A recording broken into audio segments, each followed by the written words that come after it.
Have you ever counted your blessings? Even though sometimes it may not feel like it, especially in comparison to many people in the world who seem better off than us, we are in fact more blessed than they are. You may know some people that have lots of money and they really seem blessed, especially when they say that they have been blessed and that God has answered their prayers. But how blessed are they really? And will they have all that money forever? Sure, there are many people who have lots of money and physical possessions, and we could assume that they are happy, right? Well, oftentimes they are not. It's a temporary thing anyway. The physical things that we have are just temporary. Just look at a lot of the famous people in the world today. So how are we more blessed than they? We may not be more physically blessed, but we certainly are more spiritually blessed. We have been handpicked by God the Father to have the chance to be in His kingdom and receive everlasting life. And that is what the majority of the world does not comprehend today. We have more knowledge than the world when it comes to spiritual matters and what the Bible has to say, because our minds have been opened. The riches and the physical things could very well be considered a distraction from what is more important. These physical blessings that the world dwells on now is temporary, and that time will come when all these physical blessings will mean nothing anymore. You think that times are tough right now? The world has been affected with something that we couldn't expect to have happened in the way it did in the beginning of this year. And look what happened as a result. And then at the same time, I think things are going to get better. It's like, this is just a temporary thing, we'll get through this. Well, times are going to get even worse, as we know, and money or anything physical is not going to save us. Ezekiel chapter 7 and verse 19.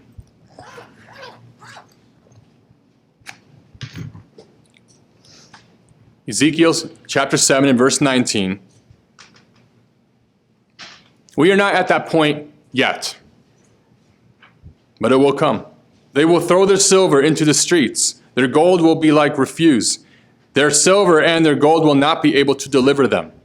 In the day of the wrath of the Lord, they will not satisfy their souls nor fill their stomachs, because it became their stumbling block of iniquity.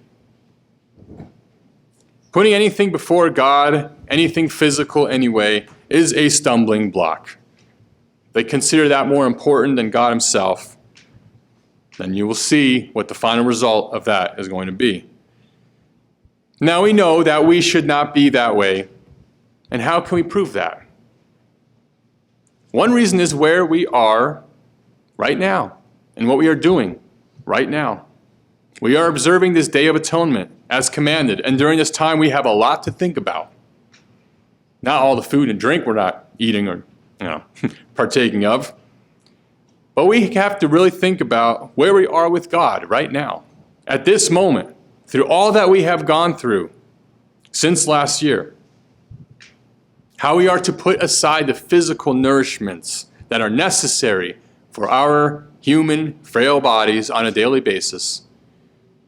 But we sacrifice this necessity for 24 hours, and we focus on something far greater, that which God promises us, for we do not live by bread alone, as Christ said in Matthew 4:4. So again, have you ever tried to count your blessings? Have you ever realized just how much more blessed we are than not? Well, if we live God's way of life, and we do what He says, there would be no reason for us not to be blessed, right? Yes, we go through trials. We continuously go through trials. We still have members going through trials that continue to go through trials. They'll probably go through trials during the feast. It's never going to end. It's an ongoing thing. But God is also testing us to see how strong we are, how willing we are to keep His law. And it could be something that will happen right until that very last second where God will intervene. These trials may be difficult at times, but they are definitely not too difficult for us to handle. Remember, if we get through these trials, we get rewarded for them with blessings. And this is only the beginning. We will have blessings far more than we can ever imagine. Blessings that no one on this earth has ever experienced. How many people in the world can say that today? God knows what we go through, and He blesses us when we follow Him. So when we look at our lives, do we really stop and think and realize what God has in fact done for us? How He has in fact blessed us? Or do we take what we have for granted? It is very difficult at times to look at these or those around us who are rich, who may seem well off, who have possessions, who appear happy, who say they have been blessed by God and their prayers have been answered. And we may even feel envious towards them sometimes. We may look at those physical things, the materialistic things, the temporary things, but then fail to realize the importance behind it. So we stop and think about all the blessings we have endured, as simple and basic as they may be. For example, our families. It's a blessing to have that. Spouse, kids, parents, friends, a roof over our heads, clothes, transportation, food, water. Maybe not right now, but we will later at sunset. Electricity, ways to communicate, phone, computer, etc. All these things that people take for granted, which we all have. And yes, many of these things we take for granted, as it's already expected. However, God can take it away. But He chooses not to, as He has promised to take care of us and give us what we need. But we always want more, don't we? That doesn't mean that God will not grant us that wish. We make plans, as it says in Proverbs 16:9, and God will direct us. He will give us the desires of our hearts, and He makes our plans succeed, as it says in Psalm 20, verse 4. It is all about our perspective, our motive, and our intentions. Will we do good with what we receive? But it can also be a testing of our faith and our diligence. Do we truly believe that God will grant us our wishes and our desires? Are we in fact diligent in keeping His law, looking to Him for help? If we struggle with that, chances are God will not grant us what we want. Okay, so, we have our basic needs that God has blessed us with, keeping in mind that there are many that don't even have that. But there are also many, many more, in fact, the vast majority of the world, that are not blessed with what God has blessed us with. We have a special protection from God. We have the actual belief that God will provide at any time during the most crucial situations. We have miraculous healing capabilities from God if He chooses to use them. We are the first fruits.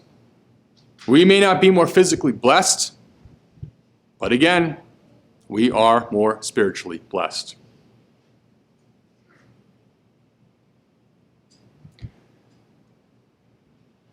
Notice 2 Thessalonians chapter 1 and verses 3 to 6.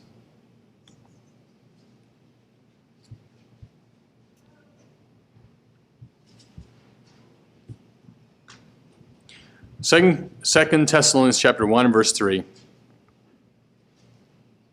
We are bound to thank God always for you, brethren, as it is fitting, because your faith grows exceedingly, and the love of every one of you all abounds toward each other, so that we ourselves boast of you among the churches of God, for your patience and faith in all your persecutions and tribulations that you endure, which is manifest evidence of the righteous judgment of God, that you may be counted worthy of the kingdom of God, for which you also suffer. Since it is a righteous thing with God to repay with tribulation those who trouble you. In verse 11, therefore we also pray always for you that our God would count you worthy of this calling and fulfill all the good pleasure of his goodness and the work of faith with power. We need to be counted worthy to make it to the kingdom. Putting it into that perspective, we can see how truly blessed we are for an incredible chance to be in his family. And even that is a tough thing to comprehend right now with all the confusion and the fear that surrounds us now, which are also distractions in this world, which can also cause us to lose faith or lose focus on God and what he commands. What we should be fearing, though, right now is not having God's protection. And if we do not obey him, and this is just as what Eric Rank had just mentioned in his last message, that is a big fear, losing his protection, if we decide to give up or give in to what man has to offer, etc. Making sure that we will be counted worthy to make it to be protected and to live is vital. That time has not come yet, but we are going to keep going with our daily lives, working and planning and learning and watching and teaching, being joyful, living a life pleasing to God, thinking about how we have been blessed with our basic needs, and perhaps much, much more. But also having the wisdom and the knowledge about his plan before anybody else in the world, which is truly a blessing. How close are we with God? Are we one with him? God provides in these miraculous ways with tremendous blessings that we sometimes don't even expect, even in times like these. We are nothing without God, and even that which is physical can't save us, but only the one true God can. Put God to the test as we share a portion of our gratitude with him for what he has done for us by giving to him in thanks and offering as commanded, as it is a holy day that is made for us. This is another requirement that God expects of us.